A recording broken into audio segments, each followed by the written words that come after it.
ആദ്യത്തെ അപ്ഡേറ്റ് എന്ന് പറയുന്നത് നമ്മുടെ സോണിയ ഡെവിലുമായിട്ട് ബന്ധപ്പെട്ടിരിക്കുന്ന അപ്ഡേറ്റ് ആണ്. എന്തായാലും നമുക്ക് അറിയാൻ സാധിക്കുന്നത് സോണിയ ഡെവിൽ ഉടൻ തന്നെ റിട്ടേൺ ചെയ്യുമെന്നാണ്.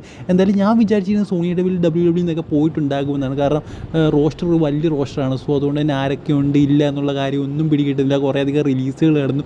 സോ സോണിയ ഡെവിലിനെ കുറച്ച് നാളുകൊണ്ട് കാണുന്നില്ല. ഞാൻ വിചാരിച്ചവർ WWE നിന്ന് പോയെന്ന്. ഇപ്പോഴാണ് ഓർമ്മ വരുന്നവർക്ക് പരിക്കാരണം മാറിയെന്നാണെന്ന്. എന്തായാലും അവർ പരിക്ക് മാറി ഉടൻ തന്നെ WWEക്ക് റിട്ടേൺ ചെയ്യുമെന്നാണ് നമുക്ക് അറിയാൻ സാധിക്കുന്നത്. ഇനി അടുത്ത അപ്ഡേറ്റ് എന്ന് പറയുന്നത് റോമൻ റീഡ്സോട് ബന്ധപ്പെട്ടിരിക്കുന്ന അപ്ഡേറ്റ് ആണ്. അതായത് റോമൻ റീഡ്സ് WWE ഉണ്ടായിരുന്ന സമയത്ത് ആളുകളെല്ലാം പറഞ്ഞിരുന്നത് മതി, നിർത്തിക്കോ, പോയിക്കോ, ഞങ്ങൾക്ക് മടുത്തു എന്നൊക്കെയാണ്. പക്ഷേ ഇപ്പോൾ റോമൻ റീഡ്സ് WWE വിട്ടുപോയപ്പോൾ ഇപ്പോൾ ആളുകൾ പറയുന്നത് വി വാണ്ട് റോമൻ റീഡ്സ് ഞങ്ങൾക്ക് തിരിച്ചു വേണം എന്നൊക്കെയാണ്. എന്തായാലും ഇപ്പോൾ വലിയ രീതിയിൽ തന്നെ ട്വിറ്ററിലും ഒക്കെ എക്സിലും ഒക്കെ ഇങ്ങനെ ഹാഷ്ടാഗൊക്കെ മുന്നോട്ട് പോകുന്നുണ്ട്, റോമൻ റീഡ്സ് തിരിച്ചു വരണം എന്ന് പറഞ്ഞുകൊണ്ട്. എന്തായാലും എനിക്ക് തോന്നുന്നു WWE കുറച്ച് വെയിറ്റ് ചെയ്തിട്ട് റോമൻ റീഡ്സിനെ കൊണ്ടുവരത്തുള്ളൂ. കാരണം ആ ഒരു ഹൈപ്പ് വീട് തിരിച്ചു വരാൻ വേണ്ടിയിട്ട് ആ ഒരു വെയിറ്റ് വളരെയധികം ഇമ്പോർട്ടൻ്റ് ആണ്. സോ എനിക്ക് തോന്നുന്നു മിക്കവാറും സമ്മർ സ്ലാമിനടുത്ത് മാത്രമേ റോമൻ റീഡ്സിനെ കൊണ്ടുവരത്തുള്ളൂ എന്നാണ് എനിക്ക് തോന്നുന്നത്. അതുപോലെ തന്നെ അദ്ദേഹം സിനിമ ഷൂട്ടിങ്ങിലൊക്കെയാണ്. അത് അവസാനിച്ചാൽ അദ്ദേഹം എന്തായാലും വരികയുള്ളൂ. ഇനി അടുത്ത അപ്ഡേറ്റ് എന്ന് പറയുന്നത് ഡൊമിനിക് മിസ്റ്റീരിയോയുമായിട്ട് ബന്ധപ്പെട്ടിരിക്കുന്ന അപ്ഡേറ്റാണ്. നിങ്ങളെല്ലാം അറിഞ്ഞാണ് ഡൊമിനിക് മിസ്റ്റീരിയോയ്ക്ക് ഒരു ഇഞ്ചുറി സംഭവിച്ച കാര്യം. എന്തായാലും ആ ഒരു ഇഞ്ചുറി കുറച്ചധികം സീരിയസ് ആണ്. അതിനേതാണ്ട് 9 മാസത്തോളം മാറി നിൽക്കേണ്ടി വരുമെന്നാണ് നമുക്ക് അറിയാൻ സാധിക്കുന്നത്. അത് കുറഞ്ഞത് 9 മാസം. ഇത് ഈ ഒരു ഇഞ്ചുറി എന്ന് പറയുന്നത് ബേസ്ബോൾ പ്ലേയേഴ്സിന് ഉണ്ടാകുന്ന ഇഞ്ചുറിയാണ്, ഈ ഒരു എൽബോയുടെ സൈഡിൽ. സോ അവർക്ക് ഇങ്ങനെ ഒരു ഇഞ്ചുറി ഉണ്ടാകുമ്പോൾ ഏതാണ്ട് 9 മാസമാണ് അവർക്ക് മാറി നിൽക്കേണ്ടി വരുന്നത്. പക്ഷേ എങ്കിലും ഡൊമിനിക് മിസ്റ്റീരിയോയ്ക്ക് അത്രയും നാൾ മാറി നിൽക്കേണ്ടി വരില്ല. കാരണം ഡൊമിനിക് മിസ്റ്റീരിയോ എൽബോ വെച്ച് പ്രത്യേകിച്ച് ബേസ്ബോൾ പ്ലേയേഴ്സ് എറിയുന്ന പോലെ ഒന്നും എറിയുന്നില്ല. സോ അതുകൊണ്ട് തന്നെ 5-6 മാസം ഡൊമിനിക് മിസ്റ്റീരിയോയ്ക്ക് മിനിമം എടുക്കുക റിക്കവർ ചെയ്യാൻ വരുമെന്നാണ് എനിക്ക് തോന്നുന്നത്. എന്തായാലും റിയ റിപ്ലി ഉണ്ടെങ്കിലേ ഡൊമിനിക് മിസ്റ്റീരിയോ ഉള്ളൂ എന്ന് നമുക്ക് വേണമെങ്കിൽ പറയാം. സോ അതുകൊണ്ട് എന്തായാലും ഈ ഒരു ഇഞ്ചുറി ഡൊമിനിക്കിന് ഒരു അനുഗ്രഹമായിട്ടാണ് എനിക്ക് തോന്നുന്നത്. അല്ലെങ്കിൽ അദ്ദേഹം നിന്നളിയും. കാരണം റിയ റിപ്ലി ഡൊമിനിക് മിസ്റ്റീരിയോ കണ്ടൻറ്റാണ് കൂടുതലും പോയിക്കൊണ്ടിരിക്കുന്നത്. സോ ഇതെന്തായാലും ഒരു നല്ല കാര്യമായിട്ടാണ് എനിക്ക് തോന്നുന്നത് ഡൊമിനിക്കിനെ സംബന്ധിച്ചിടത്തോളം. അടുത്ത അപ്ഡേറ്റ് എന്ന് പറയുന്നത് റോക്സാന പെരസ് പറഞ്ഞൊരു കാര്യമാണ്. അതായത് റോക്സാന പെരസ് ഏജലിയെ കുറിച്ച് പറഞ്ഞൊരു കാര്യമാണ്. നമുക്ക് എല്ലാവർക്കും അറിയാം റോക്സാന പെരസ് ഏജലിയുടെ അതുപോലെ തന്നെ സിയമങ്ങിൻ്റെ ഒക്കെ ഒരു വലിയ ആരാധികയാണെന്ന്. എന്തായാലും അവർ പറഞ്ഞത് ഇത് ഏജലിയെ ഞങ്ങൾ തിരിച്ച് കൊണ്ടുവരാനായിട്ട് നോക്കുകയാണ്. എന്തായാലും ഏജലി വരുമെന്ന് തന്നെയാണ് പ്രതീക്ഷിക്കുന്നതെന്നാണ് റോക്സാന പെരസ് പറയുന്നത്. എന്തായാലും ഏജലി വന്നിട്ട് ഏജലിയുമായിട്ട് എന്തെങ്കിലും തരത്തിലുള്ള ഫ്യൂഡ് അല്ലെങ്കിൽ എന്തെങ്കിലും തരത്തിലുള്ള മാച്ച് ചെയ്തിട്ട് മാത്രമേ താൻ റെസ്ലിംഗിൽ നിന്ന് വിരമിക്കുകയുള്ളൂ എന്നാണ് റോക്സാന പെരസ് പറയുന്നത്. അതിപ്പോൾ 80 വയസ്സായാലും എനിക്ക് ഏജലിയുമായിട്ട് മത്സരിക്കണം എന്നാണ് റോക്സാന പെരസ് പറയുന്നത്. എന്തായാലും ഏജലി റിട്ടേൺ ചെയ്യുമോ എന്ന് എനിക്കറിയില്ല. കാരണം പഴയൊരു ഏജലി എല്ലാവർക്കും കുറച്ച് ഏജ്ഡ് ആയിട്ടുണ്ട്. സോ അന്ന് ഏജലി ചെയ്ത കാര്യങ്ങളൊക്കെ എന്താണെന്ന് നമുക്കറിയാം. സോ ആ ഒരു ഏജലി വീണ്ടും അതുപോലെ തന്നെ ആവുമോ എന്ന് എനിക്ക് തോന്നുന്നില്ല. സോ അതുകൊണ്ട് തന്നെ ഏജലി വരാതിരിക്കുന്നതാണ് കുറച്ചുകൂടെ നല്ലതെന്നാണ് എനിക്ക് തോന്നുന്നത്. കാരണം ഏജലി എന്താണ് എന്ന് നമുക്കൊരു മനസ്സിലൊരു ഇതുണ്ട്. സോ അത് വെറുതെ മാറ്റി കഴിഞ്ഞാൽ കാരണം അവരുടെ ഇപ്പോഴത്തെ ബോഡി ടൈപ്പും അവരുടെ ആ ഒരു ഏജും സംഭവങ്ങളൊക്കെ നമ്മൾ കണ്ടതാണ്. സോ എൻ്റെ ഒരു അഭിപ്രായം ഏജലി വരാതിരിക്കുന്നതാണ് നല്ലത്. ആ ഒരു പഴയൊരു ഏജലിയുടെ ഇമേജാണ് എന്തുകൊണ്ടും നല്ലത്. സോ നിങ്ങളുടെ അഭിപ്രായം എന്താണെന്ന് കമൻറ്റ് ബോക്സിൽ പറയുക. എന്തായാലും റോക്സാന പെരസ് ഒരു മെൻറ്ററാണ്, അല്ലെങ്കിൽ റോക്സാന പെരസിൻ്റെ ഒരു റോൾ മോഡലൊക്കെയാണ് ഏജലി എന്ന് പറയുന്നത്. സോ അതുകൊണ്ടൊക്കെ ആയിരിക്കും റോക്സാന പെരസ് അങ്ങനെ പറയുന്നത്. ഇനി അടുത്ത അപ്ഡേറ്റ് എന്ന് പറയുന്നത് ഈ വർഷം നമ്മുടെ സ്മാക്ക് ഡൗൺ 25 വർഷം പൂർത്തിയാകുകയാണ്. അതിനോടനുബന്ധിച്ച് സ്മാക്ക് ഡൗൺ ഒരു പുതിയ ചാമ്പ്യൻഷിപ്പ് ഇറക്കിയിട്ടുണ്ട്. ഇതൊരു കസ്റ്റം ചാമ്പ്യൻഷിപ്പാണ് അവരുടെ ഷോപ്പിൽ വിൽക്കാനുള്ളത്. എന്തായാലും അതിൻ്റെ ഫോട്ടോ ഞാൻ കാണിച്ചു തരാം. എന്തായാലും കാണാൻ നല്ല രസമുണ്ട്. സോ നമുക്കിത് മേടിക്കാൻ പറ്റുമോ എന്ന് എനിക്കറിയില്ല. ബട്ട് USA ഉള്ളവർക്ക് ഇത് മേടിക്കാൻ സാധിക്കുന്നതാണ്. ഒരു ടൈറ്റ് കാണാൻ നല്ല രസമെന്ന് തോന്നി. അതുകൊണ്ടാണ് ഞാൻ നിങ്ങളോട് ഇത് പങ്കുവെച്ചതേ ഉള്ളൂ.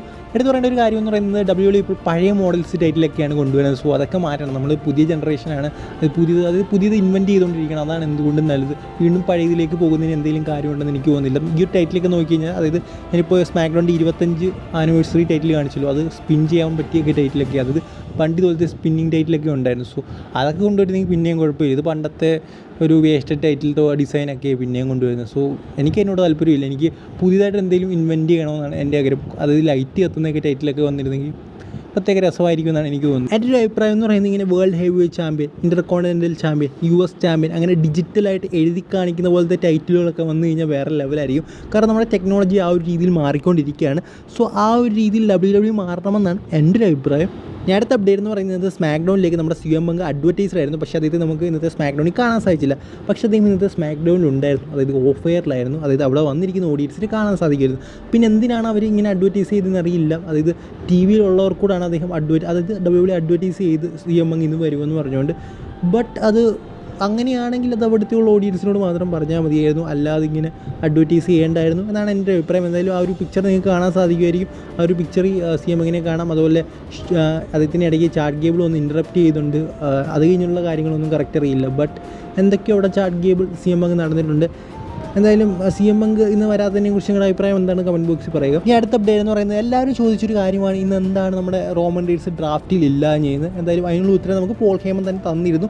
ഇത് ഇന്നത്തെ ഡ്രാഫ്റ്റിൽ റോമൻ റീഡ്സ് പങ്കെടുക്കില്ല എന്ന് അദ്ദേഹം തന്നെ പറഞ്ഞിരുന്നു. അദ്ദേഹം മാറി നിൽക്കുകയാണ് എടുത്തു പറഞ്ഞിരുന്നു. സോ റോമൻ റീഡ്സ് എവിടേക്ക് പോകും, അതുകൊണ്ട് തന്നെ എല്ലാവരും ചോദിക്കുന്നുണ്ട്.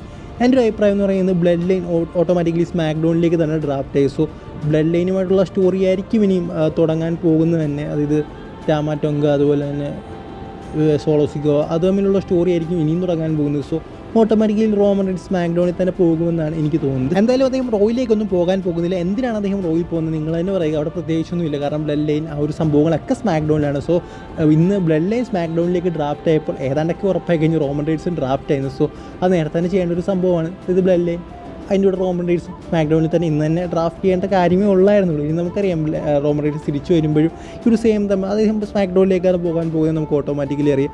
സോ ഇതിനെന്തിനാണ് വലിയ സസ്പെൻസ് ഇട്ട് വെച്ചതെന്ന് എനിക്കറിയില്ല. എന്തായാലും ഒരു കാര്യം കൂടി ഇന്നത്തെ ഡ്രാഫ്റ്റുമായിട്ട് ബന്ധപ്പെട്ട് എനിക്ക് പറയാനുണ്ട്. അതായത് പോൾ ഹേമൻ പറഞ്ഞിരുന്നു റോമൻ റീഡ്സ് ഇല്ലാത്തതുകൊണ്ട് തന്നെ ഇന്നത്തെ ഡ്രാഫ്റ്റിൽ ആദ്യത്തെയും രണ്ടാമത്തെയും മൂന്നാമത്തെയും നാലാമത്തെയും അതായത് ഫസ്റ്റിലത്തെ പിക്ക് ഭയങ്കര ഇമ്പോർട്ടൻ്റ് ആയിരിക്കുമെന്ന്. സോ അവരായിരിക്കും ഇനി ഈ ഒരു ഷോയെ നിയന്ത്രിക്കാൻ പോകുന്നതെന്ന് പറഞ്ഞിരുന്നു. ഇതിലെടുത്ത് പറയേണ്ട ഒരു പിക്കെന്ന് പറയുന്നത് ജെയ്യൂസയുടെ പിക്കാണ്. ഞാൻ ഞെട്ടിച്ച് എന്തിനാണ് ജെയ്യൂസയൊക്കെ രണ്ടാമത് പിക്ക് ഇട്ടത്, എനിക്കൊരു പിടിയും കിട്ടുന്നില്ല. അതായത് ഒരു എക്സ്ട്രീം ടാലൻ്റ് ഒന്നും എനിക്ക് തോന്നുന്നില്ല ജെയ്യൂസ്. എൻ്റെ പേഴ്സണൽ അഭിപ്രായമാണ്. അദ്ദേഹം ഒരു ടാഗ് ടീം സ്പെഷ്യലിസ്റ്റായിട്ട് എനിക്ക് തോന്നുന്നത്. അതിക്കുള്ളൊന്നും ജെയ്യൂസ് എന്ത് ചെയ്യുന്നു, അല്ലെങ്കിൽ അതൊരു ടോപ്പ് ലെവൽ സൂപ്പർ സ്റ്റാറായിട്ട് ഉയർത്തേണ്ട കാര്യമുണ്ടോ എന്ന് ചോദിച്ചാൽ എൻ്റെ ഒരു അഭിപ്രായം ഇല്ലെന്ന് തന്നെയാണ്. പിന്നെ WWE ആണ്, ട്രിപ്പിൾ എച്ച് ആണ്, അവരുടെ ഓരോ കാര്യങ്ങളാണ്. സോ എനിക്ക് തീരെ ഇഷ്ടപ്പെട്ടില്ല. അതായത് രണ്ടാം സ്ഥാനത്ത് ജെയ്യൂസെ വിളിച്ച് ഒന്നെങ്കിൽ ആ ഒരു സ്ഥാനത്തേക്ക് നമ്മുടെ സെത്രോണിസ് നാലാമതാണ് വിളിച്ചത്. ഒന്നാമതൊക്കെ സെത്രോണിസിനെ വിളിക്കേണ്ടതാണ്. ഇനിയിപ്പോൾ ബ്രോൺ ബ്രേക്കറിനെ വിളിച്ചാലും പിന്നെയും കുഴപ്പമില്ല. അത് കാർമലോ ഹെയ്സിനെക്കാട്ടി മുമ്പ് ബ്രോൺ ബ്രേക്കറിനെ ആയിരുന്നു വിളിക്കേണ്ടത്. സോ എന്താണ് അവർ ചെയ്യുന്നതെന്ന് ഒരു പിടിയും കിട്ടില്ല. സോ എജ് സ്റ്റൈൽസിനെയൊക്കെ നേരത്തെ വിളിക്കേണ്ടത്. അതിനും എജ് സ്റ്റൈൽസ് മുമ്പ് അതാണ്ട് ഒന്നാമതൊക്കെ കയറി നമ്മുടെ ജെയ്യൂസെ കയറി വിളിച്ചിരിക്കുന്നത്. പിന്നെ നമുക്കറിയാം നമ്മുടെ ചാമ്പ്യന്മാർ ഓട്ടോമാറ്റിക്കലി ആ ഒരു ബ്രാൻഡിൽ തന്നെ സേഫ് ആയിരിക്കുമെന്ന് ഡ്രാഫ്റ്റ് തുടങ്ങുന്നതിന് മുമ്പ് പറഞ്ഞിരുന്നു. ആ ഒരു ബ്രാൻഡിൽ തന്നെ ആയിരിക്കും അവരെങ്ങോട്ടും പോകാൻ പോകുന്നില്ല പറഞ്ഞിരുന്നു. സോ ബാക്കിയൊക്കെ എനിക്ക് അതായത് ജെയ്യൂസെ വിളിച്ചതും അതായത് ഒരു പ്രത്യേക ഒരു ഇത് എനിക്ക് തോന്നിയില്ല ഇന്നത്തെ ഡ്രാഫ്റ്റ്. കാരണം ഇമ്പോർട്ടൻറ്റ് പ്ലേയേഴ്സിനെയൊക്കെ അതായത് ഇമ്പോർട്ടൻറ്റ് സൂപ്പർ സ്റ്റാർസിനെയൊക്കെ ഏറ്റവും അവസാനം വിളിച്ചു. ലെസ് ഇമ്പോർട്ടൻ്റ് ആയിട്ടുള്ള ആൾക്കാരെയൊക്കെ ഫസ്റ്റ് പിക്ക് ബിയാങ്ക ബെലേർ. അതിനോടൊന്നും എനിക്ക് ഒട്ടും താല്പര്യമില്ല. സോ നിങ്ങളുടെ അഭിപ്രായം എന്താണ് ഇന്നത്തെ ഡ്രാഫ്റ്റിനെ കുറിച്ച് കമൻറ്റ് ബോക്സിൽ പറയാം. പ്രത്യേകിച്ച് ഈ ഒരു പിക്ക് അതിൻ്റെ ഓർഡർ എനിക്കതത്ര താല്പര്യം തോന്നിയൊരു കാര്യമല്ല. ഇനി അടുത്ത അപ്ഡേറ്റ് എന്ന് പറയുന്നത് ഈ ഒരു PG എറയും അവസാനിക്കാൻ പോവുകയാണ്. WWE നെറ്റ്ഫ്ലിക്സിലേക്ക് പോകുമ്പോഴത്തേക്കും PG എറ അവസാനിക്കും, പുതിയൊരു എറ സ്റ്റാർട്ട് ചെയ്യും, പുതിയൊരു ജനറേഷൻ സ്റ്റാർട്ട് ചെയ്യും.